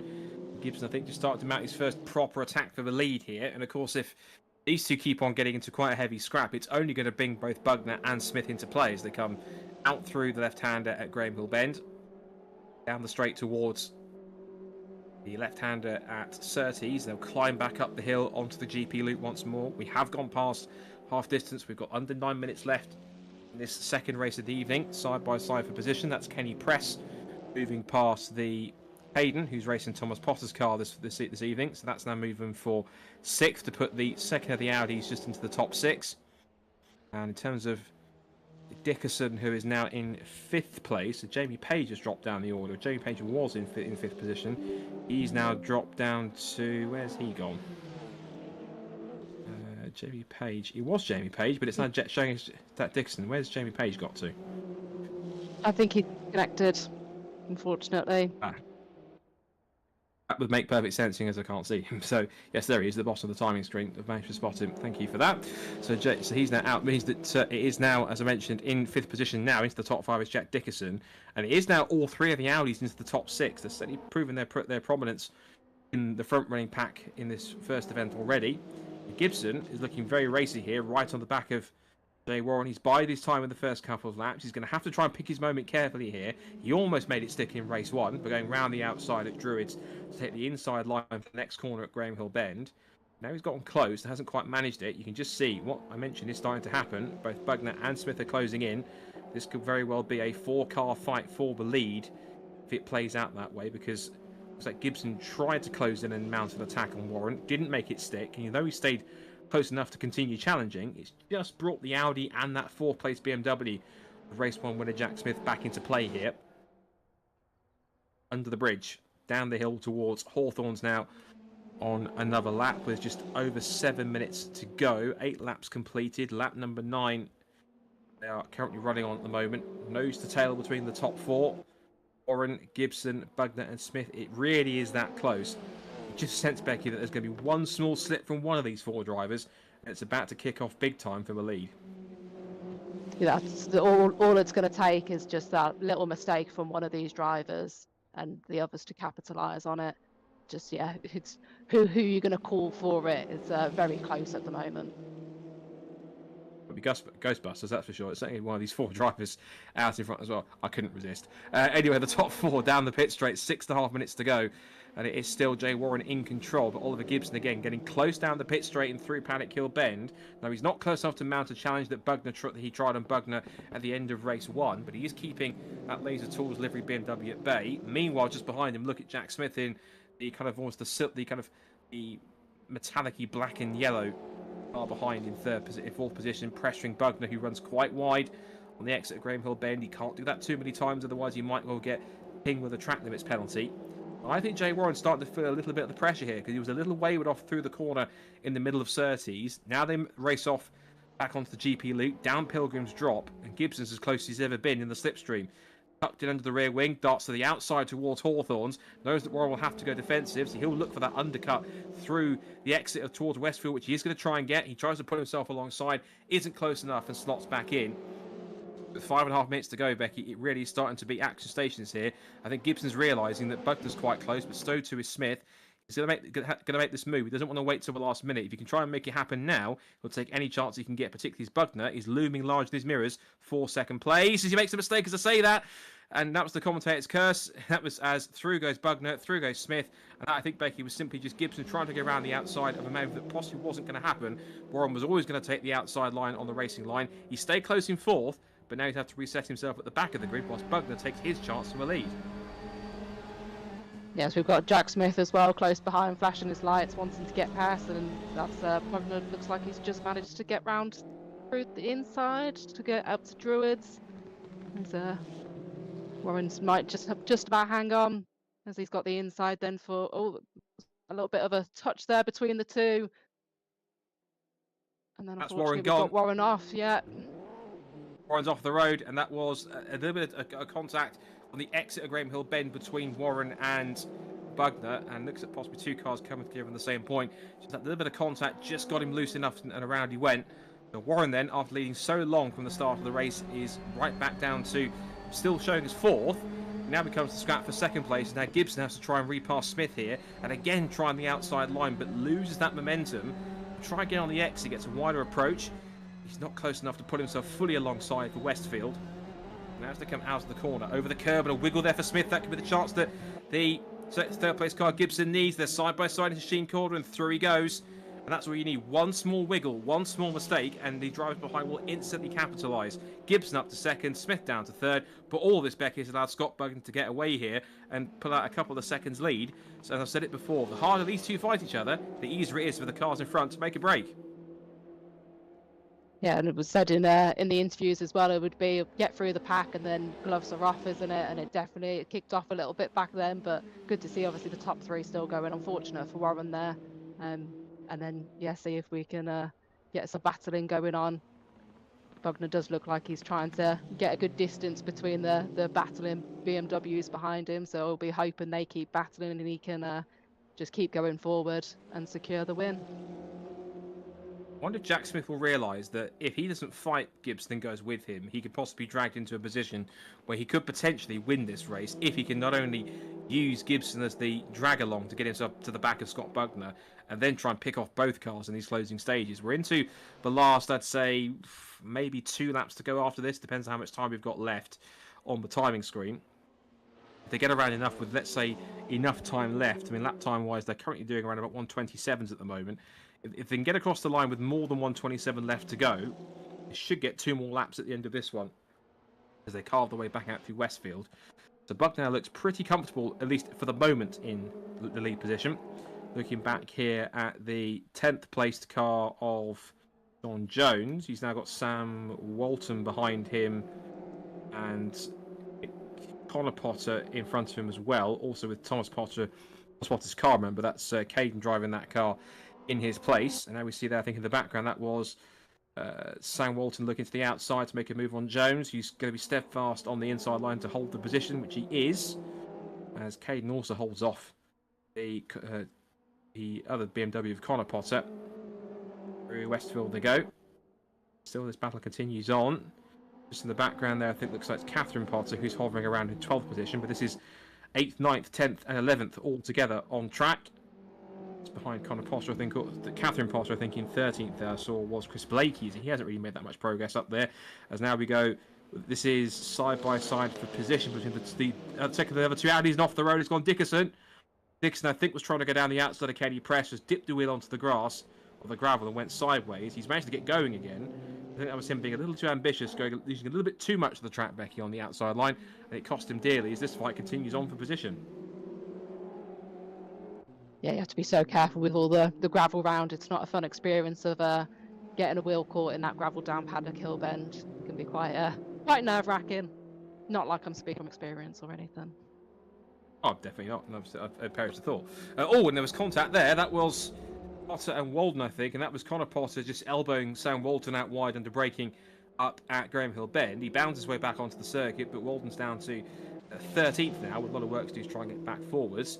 Now back with the leaders, it's evenly distanced as we come onto the final lap of the race, but now Scott Bugner has got effectively one more lap to go around the Brands Hatch Indy circuit to hold on to make it one apiece between BMW and Audi in the VRRC World Touring Cars already. But the question's got to be, can he hold off the two charging BMWs behind and take that first win of the season? You know how strong Gibson can be under brakes and closing in, and he really is quite close, particularly with the rear-wheel drive working overdrive for him, giving him much better traction off the corners. And this is probably the lap here where Gibson is going to push as hard as he dares with whatever tyre he's got left to close in here. He is pretty close on the approach to Surtees, and their way out through Surtees, up the hill onto the GP loop for the last time. Now, Gibson will have a good tow down Pilgrim's Drop and back towards Hawthorns. He'll get close, but its track position is going to be all key here, because if he can't put himself alongside in this last half a lap, it's going to count for nothing. Through Hawthorns, over the curb and back towards Westfield again. Bugner just holding firm, at Gibson just edging inch by inch close to the rear bumper of Scott Bugner. It might be a photo finish unless Bugner makes a mistake in these last couple of corners. Gibson will keep on pushing, gets a bit of a twitch on. You can see how hard he's pressing. All Jack Smith can do is watch these two. Gibson is right there with one more corner to go, and then the sprint to the flag. This could be quite a photo finish here if Gibson can get a good drive through Clearways and onto the Jack Brabham straight through Clark Curve. He's as close as he's ever going to be. He might pop out on the exit. There might have to be a photo finish here. Up to the line they'll come. Bugner's in front. It's going to be Gibson who'll pull out to try and make a move. They come side by side across the line almost. And it will be Scott Bugner who takes victory in the second race of the evening in round one of the VRRC World Touring Cars. An excellent drive to hold off Gibson in the end, coming through from the rear of the field. It's second place for Gibson, third for Jack Smith, who won race one. A spare a thought for Jay Warren as well. He was running so well in the lead, but had to, unfortunately, settle for fourth place after losing it after he and Scott Bugner made a little bit of light contact coming together on the approach to Graham Hill Bend. It's going to be a fifth position for Kenny Press. Excellent stuff for him to put two of the Audis in the top five. Lee Piercy, who at one point was quite far down, finishes in sixth position. Dickerson in seventh place. Then Jones will come through in eighth. So I think that Jones might have something to say in the stewards after it was quite plain that his rather heavy right foot was what set off the chain reaction, but we'll see what these chart clerk of the course says afterwards. Across the line they come, and Blakey ninth after he was quite far back too, and Connor Potter will round out the top 10 in his BMW. And before we take a quick break for interviews, Becky, another great race in store. That reverse grid really did spice things up quite a lot, watching the front runners from race one pick their way through the pack, and it made for maybe not the result we were expecting. The fact that Jack Smith had to try and literally battle his way to fourth at one point, which then turned into third after Jay Warren had the spin. But let Scott Bugner prove one thing, is that regardless if you've got a BMW or an Audi, either car can win in this championship if you drive it the right way and get a little bit of luck and good fortune along the way too. Yeah, this is why reverse grids are always a lot of fun, but again, you can position your car in the right place. So there was some great defending there from Bugner again to secure that win and keep the BMWs behind him. So yeah, some great racing. Really enjoyed watching that. Great to all the guys out there. So, and if that's going to be the case for the next 14 races, I think the key thing is definitely sign us up. That's going to be great racing from start to finish all the way through. Well, that was the racing complete for tonight. Race 2 is finished here at Brands Hatch. What we're going to do is we're going to step away just for a moment and take a quick ad break, one of our sponsors and supporters, and we'll come back with driver interviews from the top 3 of race 2 of round 1 of VRRC here at Brands Hatch. So stay tuned. We'll see you in a few moments' time on the other side of this short ad break.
So, an all-action second race in the VRRC World Touring Car season opener here at Brands Hatch tonight, and it's the same 3 drivers, but not quite necessarily in the same order that you expect them to be in some cases from race number 2, having started from the back. We'll talk to the man in third place, who I think many would have anticipated, but the last person you spoke to rather than the first, and that's Jack Smith.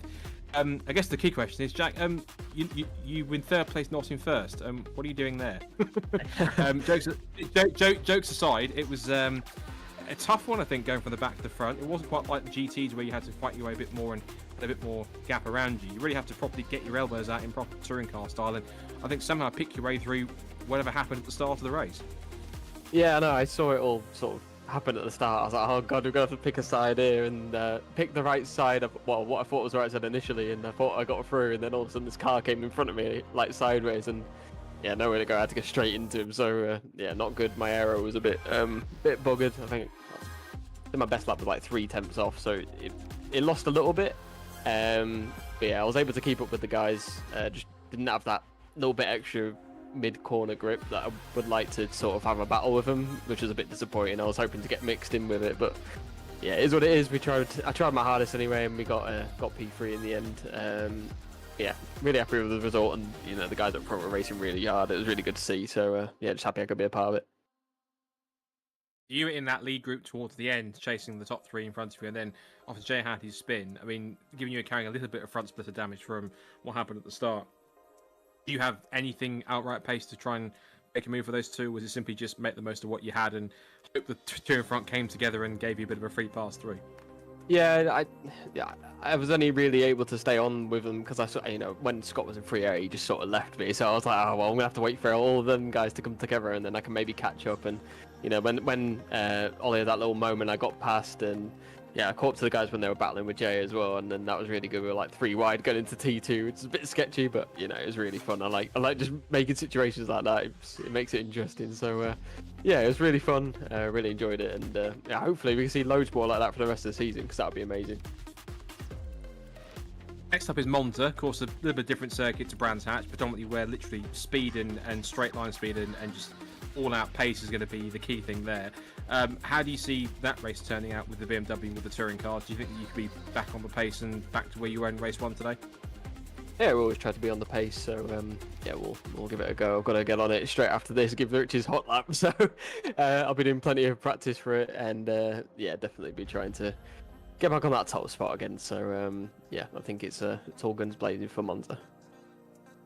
I've no doubt you will, but even so, third place is still a third place, and it's good points for the championship. So good effort despite the damage, and we'll see you next week for more action at Monza. But until then, well done. Cheers, Scott, and just a shout out to Steve. Great broadcast as always, and Becky, nice to see you again as well. Good to have regular faces in the commentators booth. So yeah, good to see you all. Thank you. Regular face on the grid as well. Thank you very much. Stuff from Jack then. Second place will go to Oliver Gibbs. Well, second place again, but slightly different order. But you were quite close again to attacking, but you found yourself in a very similar situation to race 1, which was in the end you were staring at the back of a silver and orange Audi, but for a slightly different circumstance this time. It doesn't make it any better. I'm sick of that car now. Honestly, if I see that car, game over. No, I'm joking. But yeah, it's just.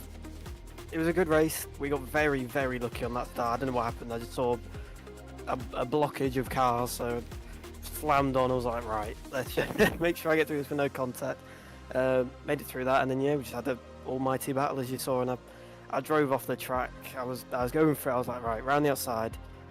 Bit risky, but we'll go for it. I just drove off, and at that moment, I was like, well, there's me done. And luckily, I managed to recover. And then obviously with that more battle, and it's unfortunate for Jay as well. I didn't really see what happened, but yeah, I just saw a sideways car in front of me and thought I was a bit of a bum on that. But yeah, all round just great racing, and happy to get double podium. So keeps me in the fight, and I didn't think in race 2 I'd be up here, so that's always a plus. Yeah, as you say, it's 2 good results for the championship in terms of 2 second places, really key results, and it's good solid points to go for the championship already. Next up, Monza. What's your feelings on that circuit? Do you think that you're going to be strong in the BMW there too, and be scoring for more podiums and wins in that race too? Is it a circuit you think is going to suit you as well as Brands Hatch did? It'll be a weird one. I don't really know yet. It's not obviously a usual track for these, I would say. It's more. I've driven it more in F1 cars, but it'll be interesting. I think Ascari will be fun, just sending it over the curves, hoping for the best. But I think we'll get some good racing, and always the reverse grid will spice things up. So we never know. We'll see. There's usually carnage. So same as Brands, just get the practice in and head down when the race comes and see where we end up. To curb hopping on those first 2 chicanes as well, no doubt as well. This should be quite fun. Well, let's see how you do next week. Best of luck for practice, but until then, 2 really good second places, and fingers crossed you can maybe go one better when we get to Monza next week. But until then, well done, and we'll see you next week. See you next week. Cheers, guys. Stuff.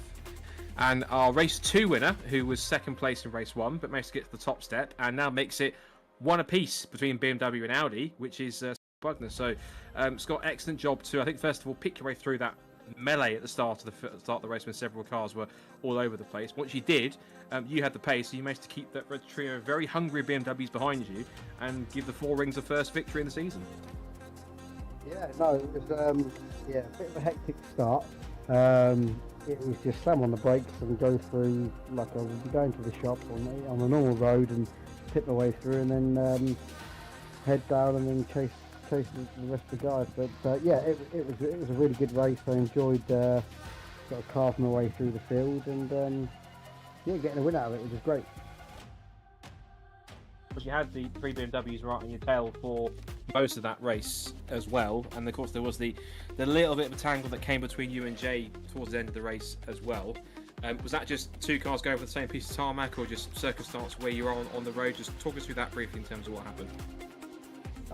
To be honest with you, I mean, I went to the inside and Jay was on the outside, and I think I just got a bit of torque steer, and Jay got a lot better sort of traction than what I could, and it kind of just put us both on the same line, and we hit doors, but unfortunately it put him on the grass, and then rear-wheel drive on the grass it shot him off, which it wasn't intentional, and definitely I've already messaged him just to apologise and just to say sorry, because that's not what I do.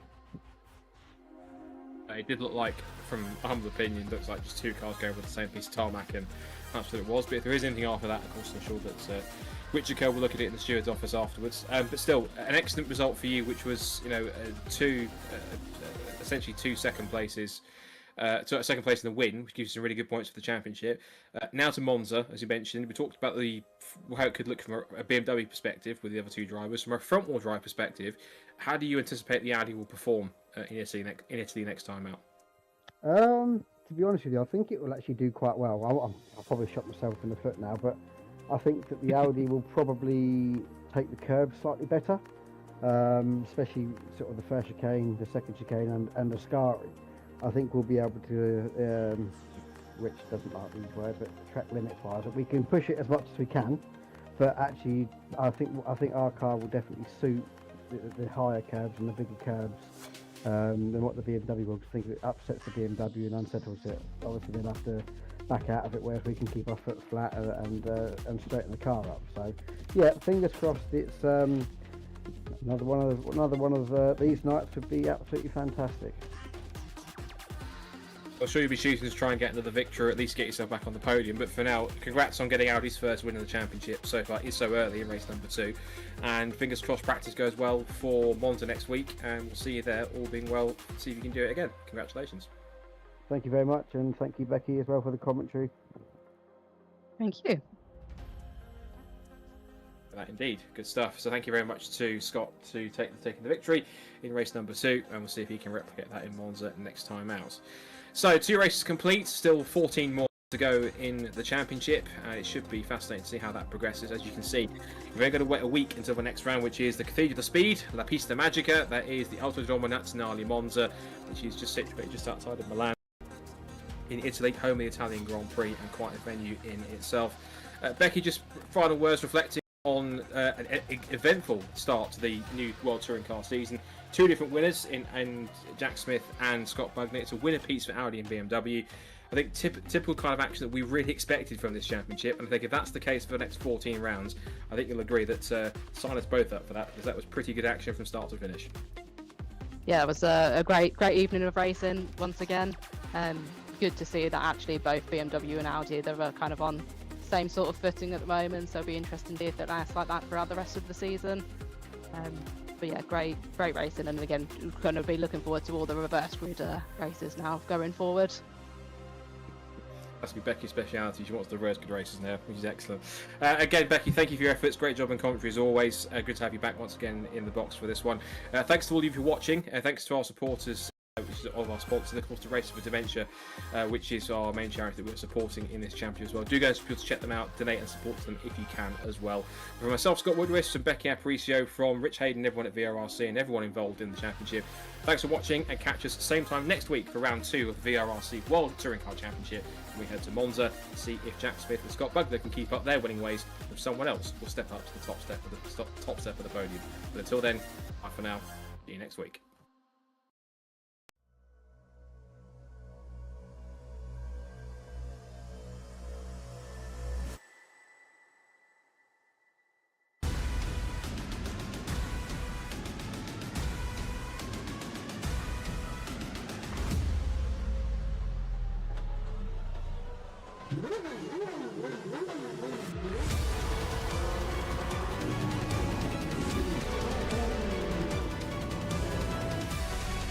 Between the two of them, the inside of Coates, Larkin gets too heavily involved, and that's Whitehead and Coates.